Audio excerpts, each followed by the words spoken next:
Bhagavad Gita, Chapter 11. Yoga of the Vision of the Universal Cosmic Form. That is, the Lord's Vishwarupa Darshanam, vision of the divine magnificence. This chapter is considered to be very auspicious as the Lord bestows a great blessing to Arjuna and incidentally Sanjaya by giving his Vishwarupa Darshanam, that is, revealing his cosmic form. In answer to Arjuna's humble request, the Lord decides to demonstrate his earlier theoretical description by practically revealing his glorious form. He grants Arjuna the divine vision to behold his Vishwarupa as the normal vision cannot perceive it. And Sanjaya, the narrator of the battle to the blind king Dhritarashtra, is the only other lucky person who was blessed with this special vision. Initially, Sanjaya and later on Arjuna himself describes the indescribable majestic splendor of the Lord. On viewing the beautiful majestic Vishwarupa of the Lord, Sanjaya reports to the king Dhritarashtra, having countless faces and features, bedecked with countless celestial ornaments, robes, and garlands, equipped with countless divine weapons, having the brilliance of 1,000 suns. There, in the body of the Lord, Arjuna saw the whole universe resting in one, with all its infinite parts, a multiplicity being unified in his being. Arjuna himself says, I see all the gods in your body and also hosts of various classes of beings. I see your all-encompassing form everywhere, without a beginning or end, diademed and armed with weapons. I see you infinite in power of endless arms. The sun and moon being your eyes, your mouth heating the whole universe with your radiance, and the space being between earth and heaven is filled with you and you alone. The whole world is trembling with awe at your stupendous form. I have lost my sense of direction and am terrified. Please return to your original form and tell me who thou art and thy purpose here.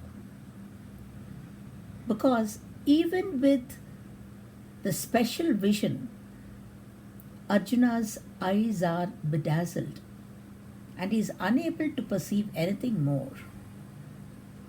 Thus, after blessing Arjuna with a quick darshan of his Vishwarupa, the Lord returns to his original form. The Lord then explains that he is the mighty world-destroying time, now engaged here in annihilating all beings, and that even without Arjuna, none of these warriors would live. He then tells Arjuna to arise and fight and do his duty as a Kshatriya, and that he was just an instrument of the Lord.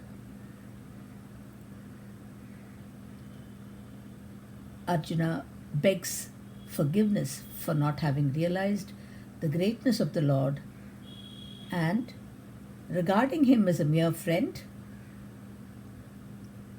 again requests him to come back to his original form. The Lord then explains that the universal cosmic form was revealed to Arjuna and Arjuna alone, and it could not be seen by others. He asks him not to be bewildered or afraid and to once again behold his great vision. He then assumes his gentle form as Arjuna's charioteer. The blessed Lord then declares that this form of his, which even the gods are longing to behold, cannot be easily seen, be it by the study of Vedas, rituals, austerities, or sacrifices. Only by single minded devotion can one know, see, and reach him. He who does actions for me, who looks upon me as supreme, who is devoted to me, who is free from attachment, who bears an enmity towards none, he comes to me. This is the promise given by the Lord Himself. In the last two verses of this chapter, the Lord, the perfect teacher as He is, summarizes the important points of how to attain moksha.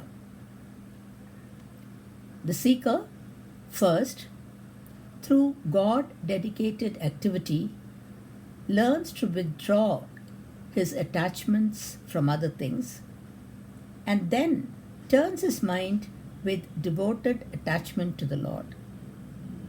The God principle alone becomes his goal, and automatically all the other finite attachments with the world of objects will gradually disappear, resulting in his coming to contact with his higher self.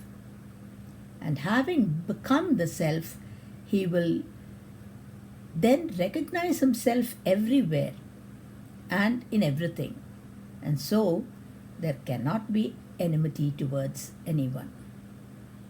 Love for all and hatred for none is the Gita motto for spiritual growth. Thus ends the 11th chapter of the Bhagavad Gita, entitled Vishwarupa Darshana Yoga, or the Yoga of the Divine Cosmic Form. Hari Om Tat Sat.